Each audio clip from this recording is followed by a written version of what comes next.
नमस्ते दोस्तों, मैं मौर्य वर्षा आपके अपने YouTube चैनल पर स्वागत करती हूँ। आज हम कृष्णा अग्निहोत्री जी की आत्मकथा का दूसरा खंड और औरत यह देखने वाले हैं। ठीक है, वैसे उन्होंने आत्मकथा दो खंडों में लिखी है।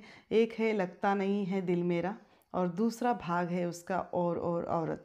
कभी समय मिला तो हम उस पहले खंड पर भी बात करेंगे, लेकिन आज के इस वीडियो में हम सिर्फ उनके दूसरे खंड पर बात करने वाले हैं। हिंदी साहित्य की ये मूर्धन्य लेखिकाओं में आती हैं, तो एक ज्येष्ठ लेखिका होने के नाते उनकी आत्मकथा तो काफ़ी चर्चित और प्रसिद्ध रही हैं।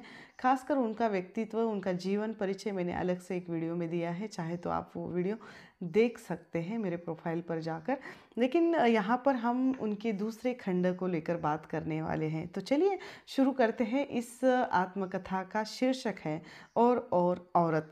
अब शीर्षक का अर्थ एवं अगर सार्थकता अगर देखनी है तो औरत यह शब्द जैसे हम उच्चारित करते हैं तो बड़ा भारी सा लगता है। शब्द ही ऐसा है कि जैसे औरत जैसे कहने से हमें गाली जैसा प्रतीत लगता है। नारी, स्त्री, महिला, ये शब्द हमें बड़े कोमल लगते हैं और औरत शब्द को हम इस आत्मकथा में बहुत बार सुनते हैं। और इस आत्मकथा में ये शब्द लेखिका ने क्यों दिया है, इस शब्द के पर्यायी रूप में भी लेखिका शब्द दे सकती थी, या शब्द बहुत सारे मिलते हैं जैसे नारी, स्त्री, महिला, परंतु लेखिका ने इसी शब्द का प्रयोग क्यों किया है या इस शब्द का शीर्षक ही क्यों दिया है। आत्मकथाओं को पढ़ते पढ़ते ही हम समझ जाते हैं कि इस आत्मकथा को लेखिका ने और औरत ये नाम क्यों दिया है। चाहे तो ये लेखिका दूसरे पर्यायी शब्दों का भी प्रयोग कर सकती थी, लेकिन इस आत्मकथा में जिस तरह एक स्त्री की जीवन की पीड़ा, वेदना आई हुई है, उस वेदना की जो कथा आई हुई है वह पढ़कर हमें पाठकों को ये शीर्षक बहुत ही सटीक लगता है और सार्थक लगता है। इस आत्मकथा में आई हुई स्त्री हर तरफ से लोगों द्वारा प्रताड़ित, अपमानित, उपेक्षित लगती है। उसे इसी औरत नाम से लोग समझते हैं और इस आत्मकथा की स्त्री को जिस तरह से अपना संपूर्ण जीवन अकेले में जीना पड़ा, उस संघर्ष को पढ़कर, उनके उस जीवन को पढ़कर यह शीर्षक हमें बहुत ही सार्थक एवं सटीक लगता है। यह शीर्षक रखने के पीछे लेखिका की एक मुख्य या खास वजह रही होगी, लेकिन समाज में यह औरत शब्द इतना रूढ़ हुआ है कि जिस स्त्री कुछ बोलती है, प्रश्न करती है, आगे बढ़ती है, तो उसके लिए हमारा पितृसत्ताक समाज औरत कहकर गाली देता है। और उस औरत कहकर हम गाली नहीं बोलेंगे, लेकिन ये शब्द ही ऐसा है जो हमें गाली जैसा प्रतीत होता है। जिस स्त्री का जीवन कठिन या लोगों को थोड़ा सा भी विचित्र लगता है, वह उस स्त्री को औरत कहकर संबोधित करते हैं। वैसे ये शब्द रूढ़ है, कभी कभी बिना गाली के भी लोग इतना रूढ़ हो गया है कि औरत ये कहकर उच्चारित करते हैं। लेखिका को समाज वह औरत कहकर बुलाता है, इसीलिए शायद लेखिका ने यह शीर्षक आत्मकथा को दिया हुआ है। कथागत विश्लेषण अगर इस आत्मकथा को देखना है तो लेखिका कृष्णा अग्निहोत्री की और औरत ये आत्मकथा का जो खंड है सामायिक बुक्स नई दिल्ली द्वारा प्रकाशित हुआ है, जिसका प्रथम संस्करण 2010 में प्रकाशित हुआ था। लेखिका की आत्मकथा का ये दूसरा खंड है, लेकिन प्रथम खंड भी बहुत अच्छा है, चर्चित है, पढ़ने लायक है, जिसका शीर्षक है लगता नहीं है दिल मेरा। इनके शीर्षक भी बहुत रोचक लगते हैं, हमें पाठकों के मन में जिज्ञासा उत्पन्न करने वाले लगते हैं। इसका प्रकाशन 1958 में हुआ है। लेखिका के लेखन में स्त्रियों के कई रूप दिखाई देते हैं, उसी तरह अपने ही बदलते औरत रूप को लेखिका ने इस आत्मकथा खंड में उजागर किया है। इस अपने आत्मकथा के दूसरे खंड में अपने जीवन के रहस्य को अत्यंत साहस, निर्भीकता के साथ और विश्वास के साथ उन्होंने चित्रित किया है। वह आत्मकथा लिखते समय थोड़ा भी संकोच नहीं करती, क्योंकि स्त्री का जीवन ही आज तक अभी भी कुछ मात्रा में संकोच में ही चला जाता है। तो यहाँ संकोच को स्थान ही नहीं है। लेखिका ने खुलकर लिखा हुआ है, रिश्तों को निभाना उनकी रुचि रही है, चाहे वह रिश्ते खून के हो या न हो, जिसका कोई नहीं होता उसका लेखिका हो जाती है।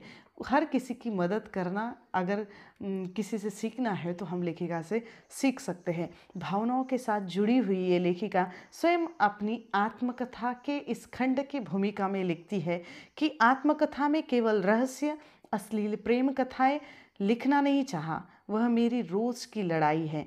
जीवन में रोमांस ही तो सब कुछ नहीं, अर्थ, संयम, दैनंदिन के अनिवार्य आवश्यकताओं का भी संघर्ष है। अब यहाँ लेखिका ने, वैसे हम आत्मकथा की जब भी बात करते हैं तो आत्मकथा में झूठ को कोई स्थान नहीं रहता, यहाँ कल्पना को कोई स्थान नहीं रहता, काल्पनिक बातें हम नहीं लिख सकते। जो सच है, सत्य है, वही लिखते हैं। लेकिन किसी किसी की लिखने की शैली अलग हो सकती है। मनोरंजनात्मक ढंग से, अलग शैली से अगर लिखना है तो उस लेखिका ने अपने सत्य को, अपने भावनाओं को, अपने पर बीते हुए जीवन को या अपने अनुभवों को लिखने का प्रयास किया है। अर्थात हम कह सकते हैं कि लेखिका ने इसमें अपने जीवन के हर एक पहलुओं को लिखा है, जिसमें सुख दुख, आवश्यकताओं के साथ उनका अपना निजी व्यक्तिगत संघर्ष भी आया हुआ है। अपनी व्यथा को आत्मकथा में लिखकर उन्होंने उसे समाज के सामने लाने का एक भरसक जो प्रयास किया हुआ है। लेखिका ने अपनी इस आत्मकथा में एक औरत के दो रूपों का उल्लेख किया है। हर एक औरत की अपनी कहानी होती है, हर एक व्यक्ति की अपनी कहानी होती है, मैं तो मानती हूँ। लेकिन यहाँ यह जो महिला है, इस स्त्री को, इस महिला को औरत नाम से संबोधित करना, और दो औरतें इसमें आई हुई हैं, एक जो स्वयं है और दूसरी उसके भीतर रहती है। व्यक्ति का संघर्ष, बाहरी संघर्ष तो हर कोई समझ सकता है, लेकिन आंतरिक संघर्ष हर किसी का अलग होता है। और वह जो स्त्री है, स्त्री का मनोविज्ञान ही आज तक कोई नहीं समझ पाया है कि आखिर वो स्त्री चाहती क्या है। एक अत्यंत डरी, सहमी, परंपराओं और संस्कारों से जकड़ी हुई, जो साहसी नहीं है और ना ही वह स्वतंत्र है, वह स्त्री है। और दूसरी वह औरत है जो एक लेखक है। वह पहली औरत की तुलना में अत्यंत निर्भीक है, अत्यंत साहस है। दोनों अगर औरतों की तुलना अगर हम करते हैं, दोनों स्त्रियों की अगर तुलना करती है, तो एक दूसरे से ये बहुत ही विपरीत दिखाई देती है। अत्याचार का विरोध करने में ये अग्रणी है। लेखिका की अपनी आप से दो तरफा लड़ाई है। वह अपने आप को ही समझाती है, कितना भी अकेलापन हो, दुख हो, अवहेलना हो, अपमान हो, या उसके हिस्से में क्यों न वो आया हो, वो उससे भी अपने आप को निकालने की कोशिश करती है। जिस औरत का इस आत्मकथा में चित्रण हुआ है ना, वह लेखिका जैसे पैसे या प्रसिद्धि के लिए अपना लेखन कार्य नहीं करती। उसके अकेलेपन में लेखन ही एकमात्र उसका सहारा, उसका दोस्त रहा है। बहुत सारे लोग लेखनी के पीछे उनका खास उद्देश्य अलग होता है, मुख्य उद्देश्य अलग होता है, लेकिन लेखिका का मुख्य उद्देश्य ये है कि वह अकेलेपन से छुटकारा पाने के लिए और अपना दोस्त समझकर उसके साथ वह जीना चाहती है एक तरह से ज़िंदगी, इसलिए वो लेखन कार्य करती है। लेखिका ने अपनी इस आत्मकथा के शुरुआत में अपने परिवार एवं अपने रिश्तेदारों से वह जो कुछ है वह लिखा हुआ है। किस तरह वह अपने रिश्तों को निभाती हैं, रिश्तों ने भी उन्हें किस तरह अपमानित किया था। अलवर में जाने के बाद हुए हादसे का वर्णन भी वह करती है।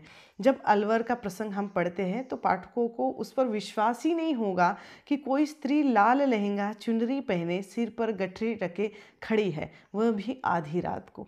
ये थोड़ा सा हमें काल्पनिक लगता है या हम इस पर विश्वास नहीं कर पाते, लेकिन ऐसे स्त्री को देखकर लेखिका डर जाती है। चाहे तो लेखिका के दिमाग का जो विचारों का असर भी हो सकता है या एक देखने की दृष्टि भी हो सकती है, लेकिन वो सच घटना है ऐसा लेखिका कहती है। अब ये लेखिका को रहस्य लगता है, यह भूत पिशाच की बातें लगती है जिन पर हम आसानी से विश्वास नहीं कर पाते। पर लेखिका ने अपनी आत्मकथा में कहा तो है कि हो सकता है वह सच हो। उस हादसे से लेखिका बहुत बीमार हो जाती है। पारिवारिक दरारें, अलगाव लेखिका के हिस्से में हमेशा हमें दिखाई देते हैं। लेखिका अपने रहन सहन में अत्यंत सतर्क है। वह अपना डबल बेड कभी भी किसी के साथ शेयर नहीं करती है। खाने में फलों को प्रथम स्थान देती है। चादरें तो वह बड़े से बड़े होटल में भी अपनी खुद की लेकर जाती है। लेखिका स्वयं कहती कि मेरा अच्छा दिखना, अच्छा रहना, अच्छी सोच, यही यदि रिश्ते टूटने का कारण है तो मैं वह पीड़ा सहूँगी।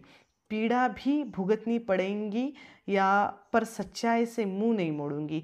यहाँ अपने विचारों पर, अपने लिए गए निर्णयों पर जैसे एक निष्ठ रहने वाली ये लेखिका है। अर्थात लेखिका का अच्छा व्यवहार ही उनको हमेशा वेदना, पीड़ा देता था।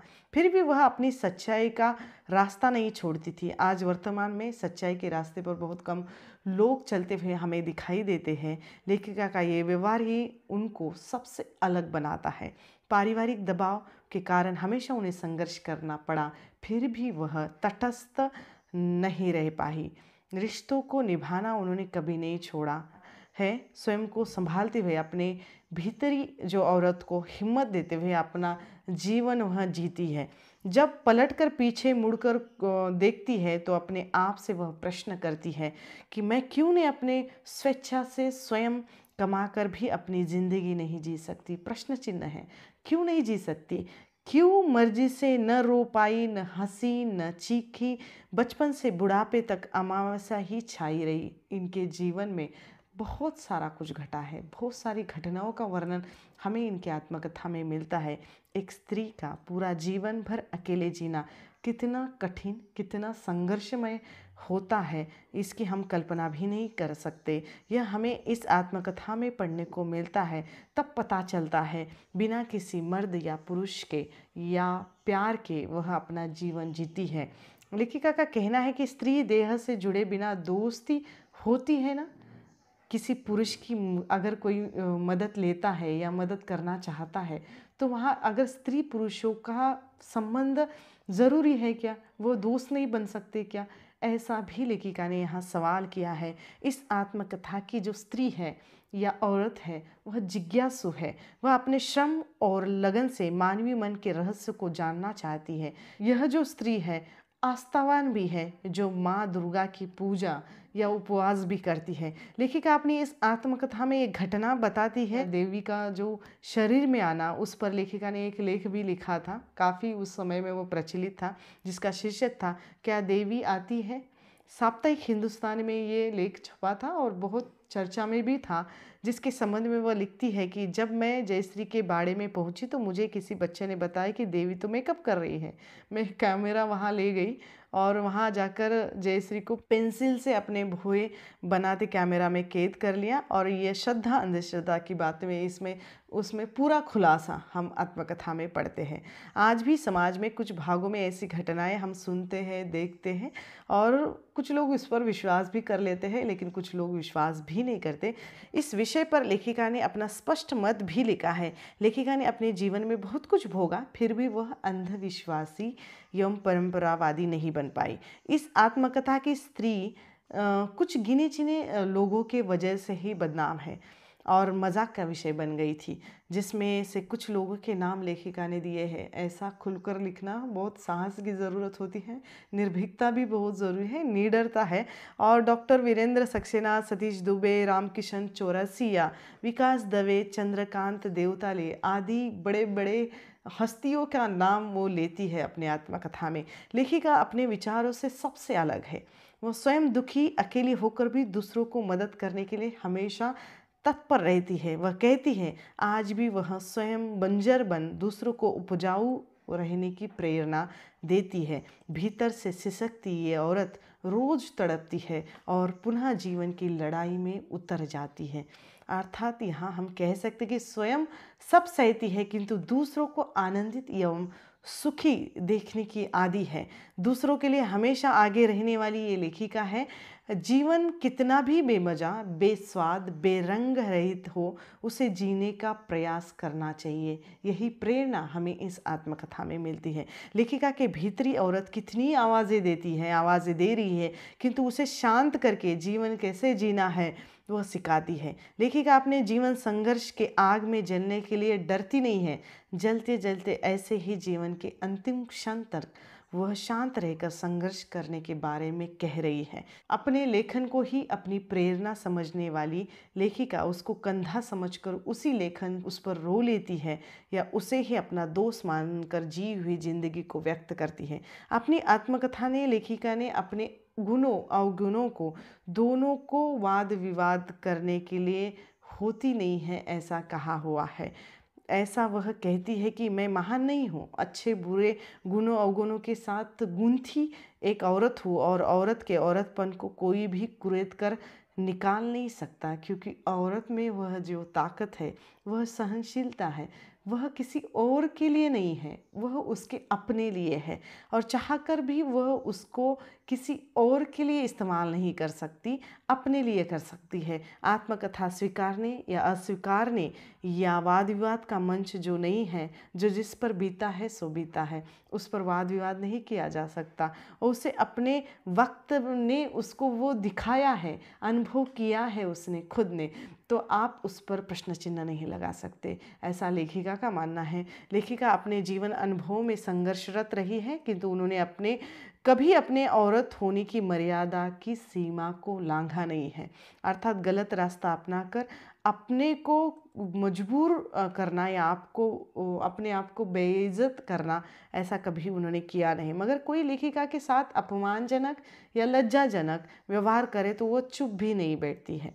लेखिका ने स्वयं ये रास्ता चुना है। उन्हें लगता है कि जब वह स्वयं बनाए हुए रास्ते से या उस पर चलने के लिए निराश होने की किसी को आवश्यकता ही नहीं है, अपनी बनाई हुई परिभाषा एवं चरित्रों को अगर दूसरों ने बिगाड़ा तो घबराना भी नहीं चाहिए।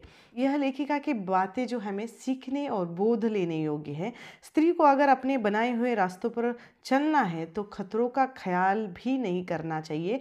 आम स्त्रियों को तो संघर्ष करना ही पड़ता है। और तो हम इस आत्मकथा की औरत प्यार के एक एक बूंद के लिए तरसती दिखाई देती है। अपनी उम्र के 70वें साल में अपनी आत्मकथा का ये दूसरा खंड वो लिख रही हैं। थोड़ा सा प्यार उसके हिस्से में भी आएगा। जीवन के अंतिम अपने दिनों में पलंग पर आंसू गिराते हुए स्वयं को शक्तिहीन समझती है। जिंदगी भर तो जो किया उसकी वजह से अब वह मृत्यु के बाद याद रहेगी कि नहीं, उसे नहीं पता। और वास्तविकता समाज की यह है कि यदि पुरुष पर स्त्री गमन करे तो उसे अनैतिक करार नहीं दिया जाता, लेकिन वही समाज स्त्री की सेक्स चाहत को अनैतिक करार देकर उसे बेहया, बेशरम या बहुत सारे नामों से उसको लज्जित किया जाता है, या उस पे चरित्र का हनन किया जाता है, उसके चरित्र पर उंगली उठाई जाती है। इस आत्मकथा में लेखिका ने नारी सेक्स भावनाओं को स्वाभाविक ठहराती हुई स्वच्छंद सेक्स की भावनाओं को योग्य बताया है। आत्मकथा में आई हुई औरत अपने लेखन के लिए भी संघर्ष करती है। कृष्णा अग्निहोत्री ने अपनी इस आत्मकथा में अपने जीवन के हर एक संघर्ष को चित्रित किया है, जिसमें उनका आर्थिक, मानसिक, शारीरिक, सामाजिक या साहित्यिक संघर्ष मौजूद है। रिटायर्ड होने के बाद मात्र 1,500 रुपये में किस तरह वह अपनी जीवनचर्या चलाती थी। घर बेचना है वह भी एक बड़ी समस्या होती है जो लेखिका को झेलनी पड़ती है। अपने पुराने घर को बेचकर नया घर बनाने का एक अकेली स्त्री का जो समय है वो किस तरह एक संघर्षमय जीवन उसका रहता है, वो भी झेलती है। और उन घटनाओं का वर्णन भी लेखिका ने किया है जो एक स्त्री बिना किसी पुरुष की सहायता लिए वह कर लेती है। स्थानीय लेखिका होने के नाते एक बार लेखिका अपनी ही जानी पहचानी स्त्रियों के द्वारा नकारी जाती है। इससे लेखिका बहुत ही आहत होती है। लेखिका कहती कि उम्र के 72 वर्ष पूरे होने के बाद भी उनके स्वभाव में कोई परिवर्तन नहीं आता है। वह अभी भी अपने जान पहचान और प्रियजनों को प्यार और स्नेह देने में आगे रहती है। इस आत्मकथा की जो लेखिका है या स्त्री है, स्वभाव से सबसे अलग दिखाई देती है। छोटे बड़े बुरे व्यवहार को वह तुरंत भूल जाती है। भेदभाव, दुश्मनी अधिक समय तक वह किसी के लिए भी अपने मन में रखती नहीं है। हाँ, अगर कोई जानबूझकर उनके साथ भेदभाव कर रहा है तो उसे वो छोड़ती भी नहीं है, सीधे लड़ने के लिए तैयार होती है।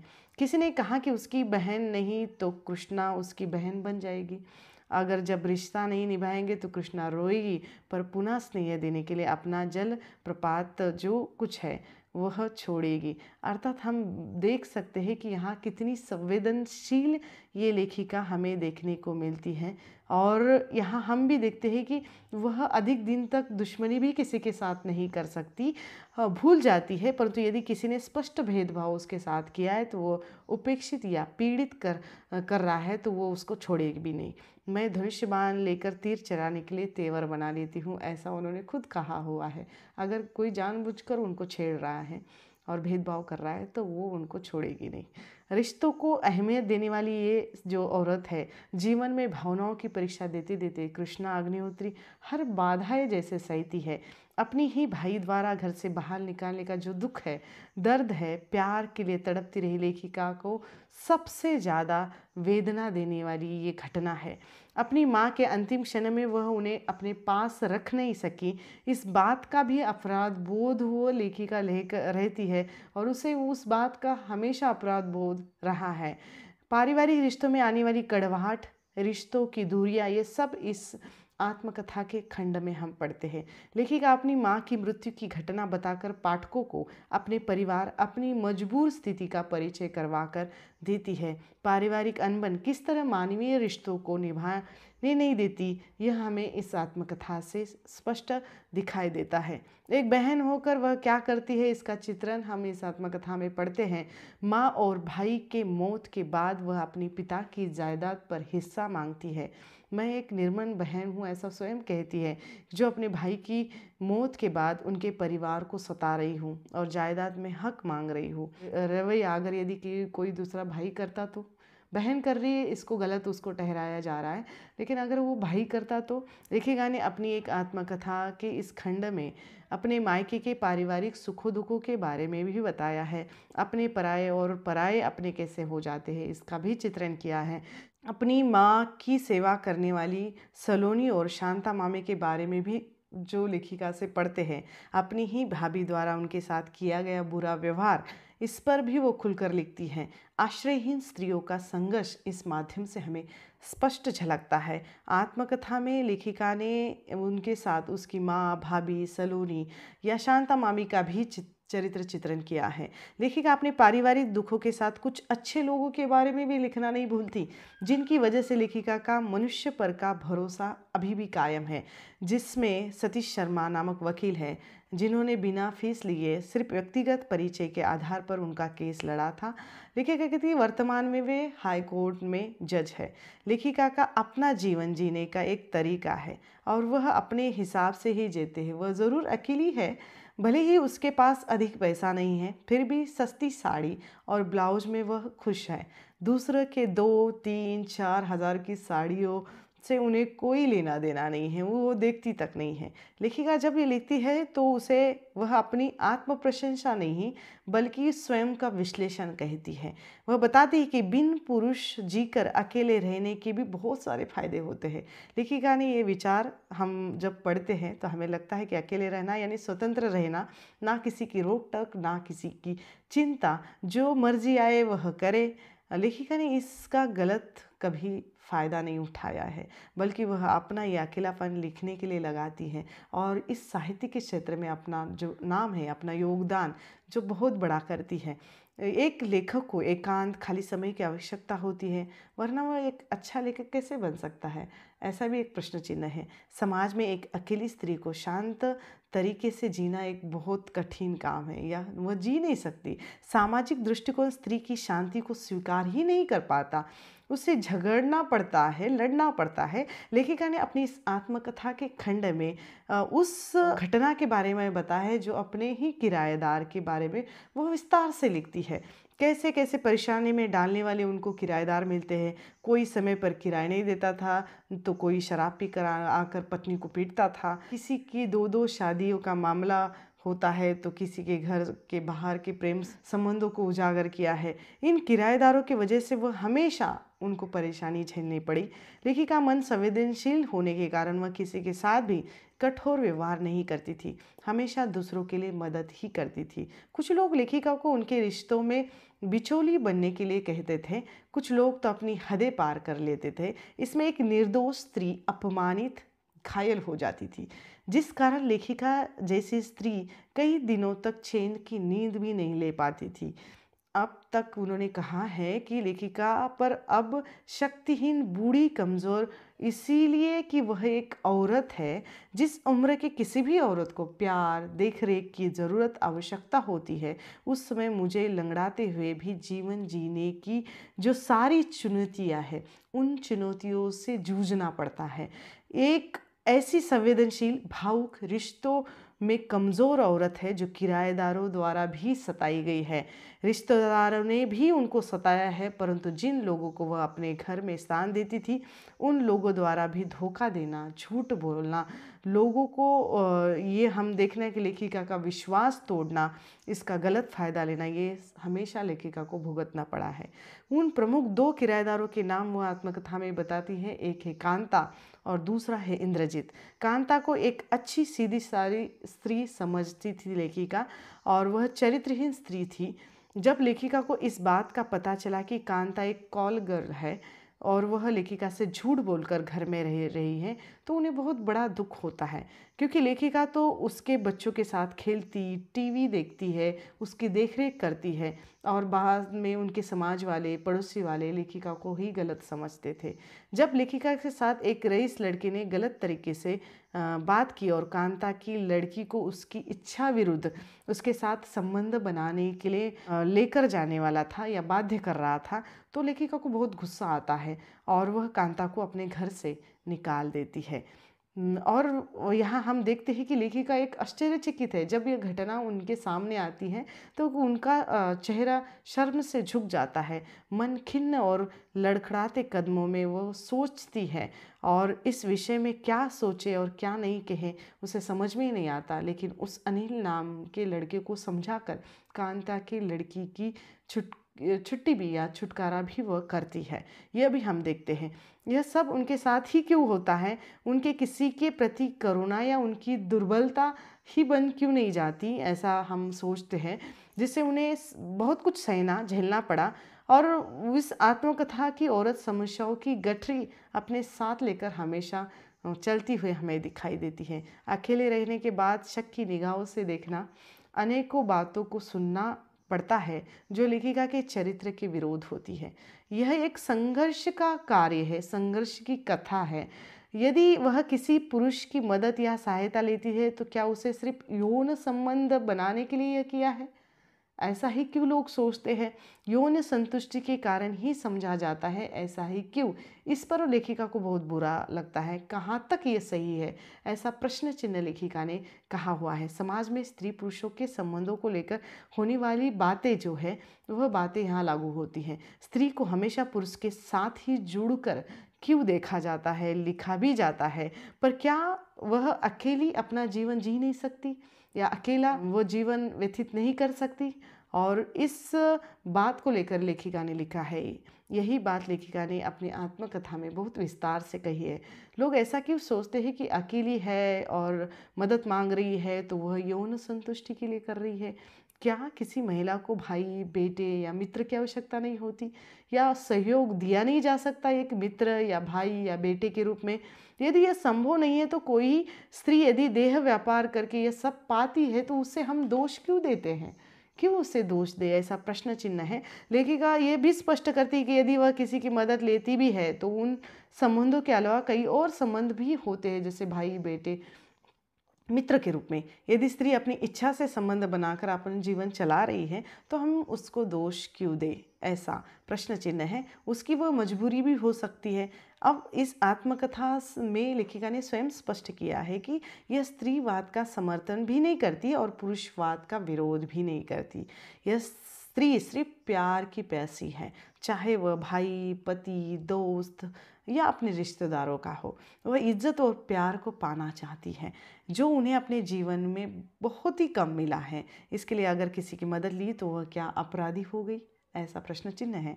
इसमें लेखिका ने कई प्रसंग और घटनाएं ऐसे बताई है जिसमें यह स्पष्ट लिखा हुआ है कि कई लोगों ने लेखिका के अकेले रहने के कारण उनको उनके साथ शरीर संबंध बनाने के लिए पूछा। सिर्फ उसी के लिए स्त्री होती है क्या, ये प्रश्न चिन्ह है। या समाज में स्त्री पुरुष का दूसरा कोई रिश्ता नहीं हो सकता? ऐसे कई सवाल वह करती हैं। उन्हें लगता है कि मेरी तरफ समाज का देखने का सिर्फ यही एक नज़रिया है, प्रश्न चिन्ह। और एक महाशय ने उन्हें गोवा भाषण के लिए बुलाने के लिए मदद बदले में अपनी शारीरिक संबंध की इच्छा प्रकट की थी, तो लेखिका ने उसको नकार दिया था।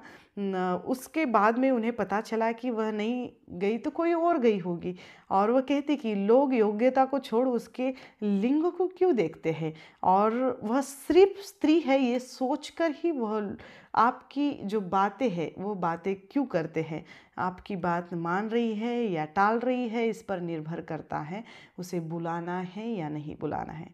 ये बात कहाँ तक उचित है, ऐसा हमें लगता है। बाद में ये पता चलता है लेखिका कि संतोष एवं अन्य कई युवा लेखिकाएं भाषण हेतु गोवा आमंत्रित हुई है और इस घटना की पीड़ा वह हमेशा उसको सालती रही कि अब भी लोग योग्यता को नकार कर शरीर देखकर ही भाषण हेतु बुलाते हैं या आमंत्रित करेंगे। और मेरी स्त्री को हाशिए पर डालने का प्रयत्न या प्रस्ताव रखा वहाँ तक ठीक, पर न मानने पर अच्छी लेखिकाओं को नकारना ये दुखदायक तो है ना।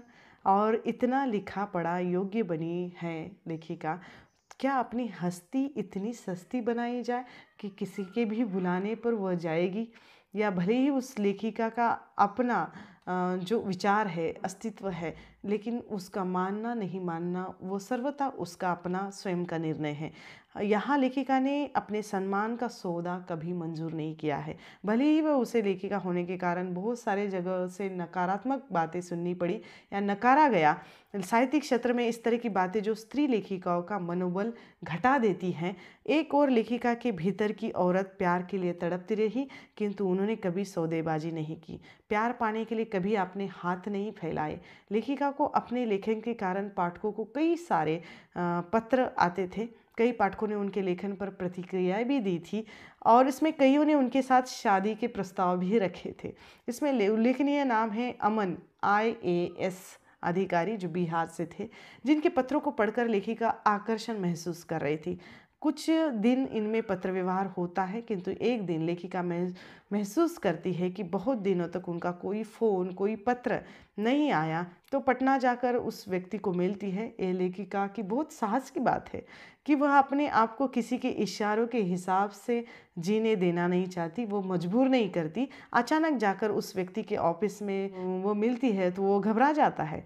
उस घटना से लेखिका आहत जरूर हुई, लेकिन मनुष्य को प्यार, संबल, भावनात्मक सहयोग की आवश्यकता हर उम्र में होती है, वैसे ही लेखिका को रही होगी। वही पाने के लिए लेखिका अमन के साथ भावनात्मक रूप से जुड़ जाती है, बदले में उनको धोखा ही मिलता है। लेखिका ने अपने आप को पाठकों के बारे में लिखा है, जिनमें गोपाल नामक एक पाठक जो उनसे बहुत ही आत्मीयता का भाव रखता था, अचानक एक दिन वे बोलना ही बंद कर देते हैं। इस कारण वो समझ नहीं पाती कि अचानक क्या हो गया।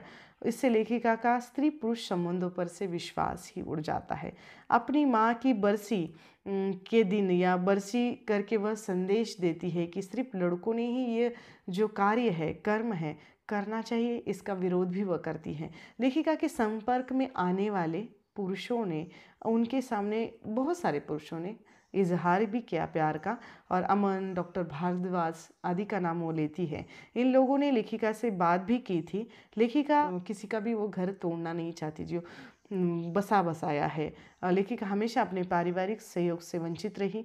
पता नहीं क्यों वो लिखती है कि क्या अधर्म किया था पिछले जन्म में, जो इस निर्दोष को स्त्री को पारिवारिक सहयोग से सदा ही वंचित रहना पड़ा। कृष्ण राघव ने लेखिका के घर और उन पर फिल्म बनाऊंगा ये कहकर धोखा दिया था। लेखिका ने जिन जिन व्यक्तियों पर भरोसा किया उन व्यक्तियों ने उन्हें धोखा ही दिया है। कृष्ण राघव और लेखिका के बारे में लोग तरह तरह की बातें कर देते हैं, वरना कौन है जो लेखिका पर या उनकी रचना पर फिल्म बनाने के लिए आता है, ऐसा प्रश्न चिन्ह लगाया जाता है। खंडवा वासियों ने बहुत सारे लांछन भी लेखिका के बारे में, बहुत सारी अफवाहें भी फैलाई थी। इस कारण लेखिका ने खंडवा का जो घर है बेचने का निर्णय लिया था।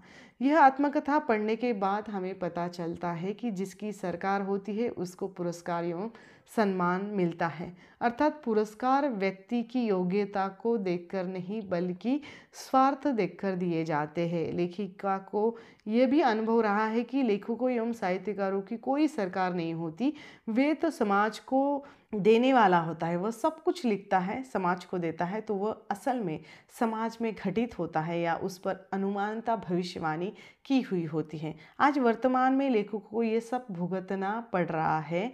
अच्छे लेखकों को सराहना नहीं मिलती, वैसे ही लेखिका के साथ हमेशा रहा है। लेखिका को हमेशा एक स्त्री लेखिका होने के नाते नकारा हुआ है, इसमें आम साहित्यकारों का इस क्षेत्र में टिकना ही मुश्किल दिखाई देता है। स्थानीय लेखक साहित्यकारों की क्या स्थिति है और लेखिका के समय में भी ये स्थिति थी, इस बारे में लेखिका ने अपने अनुभव आत्मकथा में बताए हुए हैं। लेखिका ने अपने व्यक्तिगत जीवन को भी उसमें खुलकर लिखा है। लेखिका का अपने से 10 वर्ष कम उम्र वाले प्रताप नामक व्यक्ति के साथ प्रेम संबंध था। वह कहती है कि उनके जीवन में प्रताप का बड़ा महत्व था। वे लेखिका का ख्याल रखते, उसे स्नेह देते। 3 वर्ष तक वे एक दूसरे के संपर्क में रहे। इस तरह भावनाओं में डूबकर प्यार पाने के लिए लेखिका स्वयं को प्रेम आग में स्वयं को झोंक देती है। कहा जाता है कि प्रेम की कोई उम्र, सीमा, जात, धर्म नहीं होता। वह इस आत्मकथा में प्रताप और लेखिका को देखकर हमें समझ आता है। लेखिका को इस प्यार में भी धोखा ही मिलता है। उनके प्यार भरे दिल को प्रताप ये कहकर तोड़ देता है कि आपके लिए मेरे दिल में कोई फीलिंग नहीं है। प्रताप की दूसरी शादी होने के बाद एक दिन ऐसे ही एक कार्यक्रम में लेखिका की और उनकी मुलाकात हो जाती है और उनके अनुसार शादी एक ज़रूरत है और उस ज़रूरत को पूरा करने के लिए ही प्रताप जैसे न जाने कितने लोग दूसरों के भावनाओं के साथ खेल सकते हैं। प्रताप अपनी नई पत्नी को लेकर खुश है या खुश उसको रखता है और उसे अपने परिवार का भी ख्याल है। इस परिवार प्रेमी प्रताप के बारे में लेखिका लिखती है कि इस पूर्णता भोगते व्यक्ति से मैं पता नहीं किस घड़ी में टकरा गई, जो अभाव या संघर्ष से मुक्त नहीं थी और रिश्तों से खाली अकेली वीरान थी। असल बात यह थी कि प्रताप लेखिका से प्रेम करता ही नहीं था। लेखिका ही प्रताप से पूर्ण रूप से समर्पित थी, चाहती थी उनको। प्रताप तो लेखिका के साथ पहले ही तुलना में रूखा व्यवहार करने लगा था और 3 वर्ष तक चलने वाला यह अधूरा प्यार लेखिका को और अकेलेपन में और डाल देता है। अपने जीवन के इस अकेलेपन को, पीड़ा को लेखिका ने बहुत ही साहस के साथ लिखा हुआ है। रिश्तों में आने वाली दरारें हम इस आत्मकथा में देखते हैं। लेखिका के साथ अपने ही रिश्तों वालों ने हमेशा बुरा व्यवहार किया है। पैसा रिश्तों के बीच दरार निर्माण करता है। लेखिका उन छोटी छोटी अपनी भावनाओं को, घटनाओं को इसमें चित्रित करती है। यह एक सर्वसाधारण स्त्री की कहानी है जो आर्थिक परिस्थितियों को संभालते हुए संघर्ष कर रही है। लेखिका पाठकों से प्रश्न करती है कि भतीजे ने जैसे कोर्ट केस किया, ये क्या मेरी सार्वजनिक पीड़ा नहीं? यदि कुछ लेखकों या पत्रकारों ने मुझे बेवकूफ़ बनाना चाहा, मेरा भावनात्मक बलात्कार कर मुझे अकारण बदनाम करना चाहा, तो क्या वह सार्वजनिक पतन नहीं है? कृष्ण राघव ने पूरे खंडवा में रुसवा कर दिया, तो क्या यह सार्वजनिक अपराध नहीं था? लेखिका ने ऐसे बहुत सारे प्रश्न उठाए हैं और लेखिका ने बड़े ही आक्रामक तरीके से अपने पर किए गए आरोपों, अपमान का उत्तर दिया है। उनके दोस्तों में से किस तरह एक एक करके सब लोगों की मृत्यु हो जाती है। सिर्फ एक उनकी फुफेरी बहन श्यामा जो साल में एक बार आकर लेखिका के पास ठहरती है और ये दोनों अपना अपना दुख बांटती थी। एक दिन श्यामा बहुत बीमार पड़ जाती है और कुछ दिनों बाद उसकी भी मृत्यु हो जाती है। श्यामा के बच्चे पढ़े लिखे अच्छी जगहों पर नौकरी करते थे, फिर भी श्यामा के लिए किसी के पास समय नहीं था। पढ़ा लिखा वर्ग कैसे व्यस्त हो गया है और जिनके पास अपने माँ बाप के लिए भी देने के लिए समय नहीं है। जिस माँ ने अपना संपूर्ण जीवन मोह माया त्याग कर बच्चों के लिए समर्पित कर दिया और उनके भविष्य के लिए गंवाया, उस माँ के लिए इन बच्चों के पास समय नहीं है। लेखिका कहती कि जिस घर में प्यार नहीं है वहाँ स्त्री को जबरन रहना पड़ता है, क्योंकि वह विवाह के बंधन से बंधी होती है और इस बंधन के आड़ में उसे सब कुछ सहन करना पड़ता है। इस आत्मकथा में खंडवा के स्थानीय लेखकों की स्थिति और वहाँ के लेखन के लिए बनाया गया वातावरण भी वर्णित है। महिलाओं की साहित्यिक क्षेत्र में स्थिति और स्थान क्या है, लेखिका ने लेखिका संघ भी बनाया था, किंतु जहाँ ईमानदारी का कोई सम्मान नहीं, वहाँ लेखिका काम नहीं कर सकती या काम करना ही संभव नहीं था।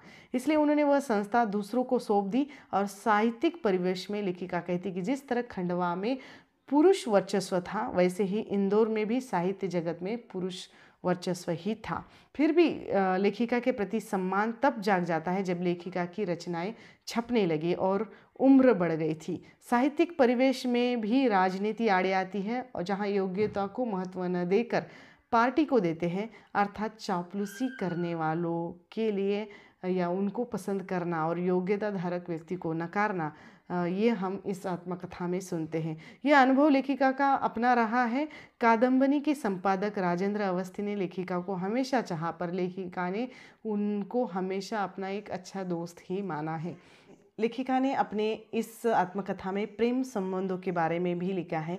लेखिका के जीवन में जिन जिन लोगों ने प्रेम प्रस्ताव रखे और लेखिका ने स्वयं उनको ठकरा दिया, और कभी प्रताप जैसों ने उनको धोखा दिया, इन सभी उलझनों में उनका अपना अस्तित्व संघर्ष कर रहा था। अकेलेपन, खालीपन की व्यथा में तड़पती रही है। यहाँ पर पति पत्नी के बीच के रिश्तों की कड़वाहट और दूरियों का चित्रण किया है। लेखिका ने कभी भी किसी दूसरे स्त्री के जिंदगी के साथ खेला नहीं है। वह चाहती तो उसके पति को वश में करके किसी स्त्री का घर बर्बाद कर सकती थी, किंतु वह स्वयं किसी दूसरी स्त्री का घर तोड़ना नहीं चाहती थी। लोगों द्वारा बेवजह किए गए आरोप अपमान से उसको जीवन भर में निराशा आ गई थी। अब वह शांति का अनुभव नहीं कर रही थी। अच्छे काम करके भी जीवन भर वह पाप पुण्य में या पाप पुण्य के चक्कर में फंसती चली गई। वक्त के चलते लेखिका के पास अपना जीवन अच्छी तरह जीने के कई सुअवसर मिले, किंतु वह अपने हिसाब से चलने वाली जीने वाली स्त्री थी। जब तक प्यार उनके मन में बैठा तो बैठ ही गया। दोबारा वह चाहकर भी वह किसी को अपने दिल में जगह नहीं दे पाती। स्त्री गोपनीयता के विषय में बोलना आसान कार्य नहीं होता। इसका परिणाम उनके जीवन पर भी हो सकता है। लेखिका का ये बताना मजबूरी रही है, क्योंकि समाज ने उस पर गलत इल्ज़ाम लगाए थे। हो सकता है लेखिका का ये बताना हम गलत है, क्योंकि समाज में उस पर जो लगाए हुए इल्ज़ाम हैं, इसके कारण उन्होंने ये साहस किया है। लेखिका का मानना है कि वह प्रेम था, जोग साहब नामक व्यक्ति से विवाह करने का कारण उनका प्रेम था, वरना 4 बच्चे और साधारण रहन सहन के व्यक्ति के साथ कौन विवाह करेगा, ऐसा वह प्रश्न करती है। मनुष्य अपने किए हुए अपराधों से भली प्रकार लड़ना जूझना चाहता है, और वह उसके लिए हर तरह का संघर्ष भी करता है, किंतु अपने पर किए गए झूठे आरोप से लड़ने का अर्थ होता है कि मानसिक जो यातना है, मानसिक आत्मसंघर्ष है, उसमें वह निराशा में जी रहा है। निराशा मनुष्य को चैन से जीने नहीं देती। वैसे ही लेखिका पर किए गए आरोप, बेवजह आरोप, उसको जीने नहीं देते हैं। लड़ते लड़ते निराशाओं के पिंजरे में वो स्वयं कैद हो जाती है। अकेले व्यक्ति को किन किन मुसीबतों का सामना करना पड़ता है, इसका हम इस आत्मकथा में पढ़ते हैं। मानसिक पीड़ा के साथ साथ लेखिका को शारीरिक पीड़ा भी सहन करनी पड़ी, जिसमें कभी उनके घुटनों के दर्द, कभी शारीरिक कमजोरी आदि के कारण हमेशा वो त्रस्त रहती थी। ऐसे समय में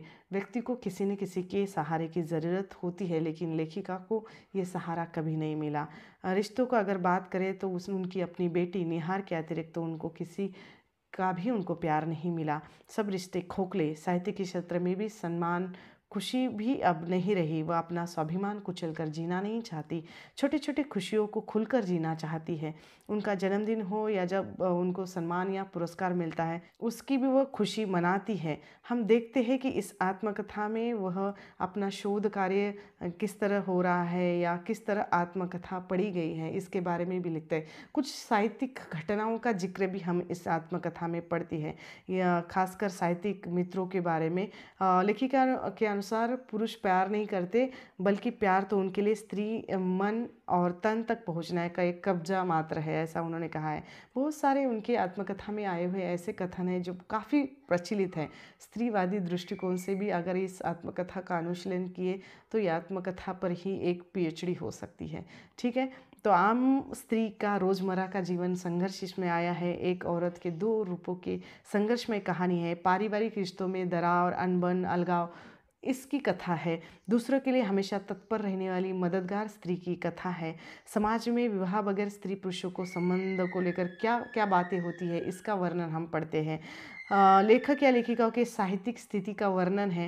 लेखिका होने के बाद भी उनको बार बार नकारना, इसकी बातें हम इस आत्मकथा में पढ़ते हैं।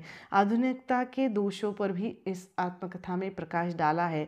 लेखिका की फुफेरी बहन के बच्चों का पढ़ा लिखा होकर भी, नौकरी पर होकर भी अपने माता पिता को समय नहीं देना, इसकी भी कथा पढ़ते हैं। आत्मकथा सच पर आधारित होती है। जब कोई स्त्री आत्मकथा लिखती है तो उसका परिणाम क्या होता है, उसे क्या क्या सहना पड़ता है, इसका अध्ययन हम इस आत्मकथा में पढ़ते हैं। तलाकशुदा, परित्यक्ता, विधवा अविवाहित इन सभी नारियों की मुख्य समस्या एक होती है, वह है अकेलापन। और अकेलापन व्यक्ति को भीतर से खोखला कर देता है। उस अकेलेपन को दूर करने के लिए नए नए मार्ग स्वीकारे जाते हैं। यदि वह किसी से दोस्ती या प्रेम करती है तो वह समाज को हजम नहीं होता। समाज उसे सिर्फ अकेले देखना चाहता है। बिन विवाह के स्त्री को जब एक पुरुष के साथ की ज़रूरत होती है उसकी, या एक पुरुष के साथ उसको देखा जाता है, तब वह आदर्श नारी नहीं तो कलंकिनी, चरित्रहीन बन जाती है। लेखन को ही अपना दोस्त, हमदम, अपना प्रेमी समझने वाली ये लेखिका कृष्णा अग्निहोत्री जी की ये आत्मकथा और औरत यहाँ पर समाप्त हो जाती है। यह आत्मकथा का दूसरा खंड है। आप लोगों को ये कैसा लगा मुझे कमेंट करके ज़रूर बताइएगा। जल्द मिलेंगे हम एक नए वीडियो में एक नए विषय के साथ। तब तक के लिए धन्यवाद।